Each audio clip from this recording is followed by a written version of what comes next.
呢週法庭重點新聞落喺兩宗違反國安法嘅案件。前香港眾志秘書長黃之鋒被控與潛逃海外嘅羅冠聰等人請求外國或境外機構、組織、人員制裁中華人民共和國或香港特別行政區。案件喺裁判法院完成交付，高等法院程序，高院排期處理，令國安警察舊年喺新蒲崗搗破軍事訓練場，拘控2名涉案男子。警方喺案件再提訊時，增加起訴3名年輕涉案者，串謀顛覆國家政權罪。案件押後至7月8日再訊。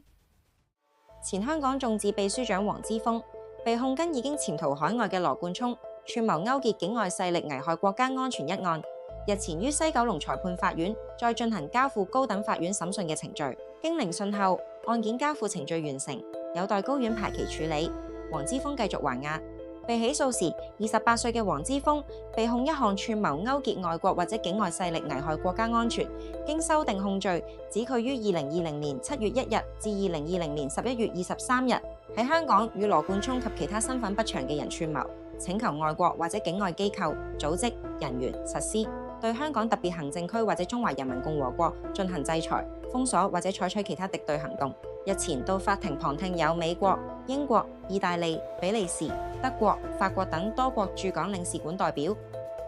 警方國家安全處舊年喺新蒲崗一幢工業大廈單位搗破一個懷疑非法軍事操練場所，涉案2名男保安員早前被控香港國安法下嘅串謀顛覆國家政權罪。案件日前喺西九龍裁判法院再提訊，其中1名25歲保安員被加控管有爆炸品及無線電通訊器具等2罪。另外，控方再起訴3名新拘捕嘅涉案年輕男子，控以一項串謀顛覆國家政權罪。身兼國安法指定法官嘅總裁判官蘇惠德應控方要求，將兩案押後至7月8日再訊，以待進行案件合併程序及轉介至區域法院。期間全部5名被告均需要還押候訊。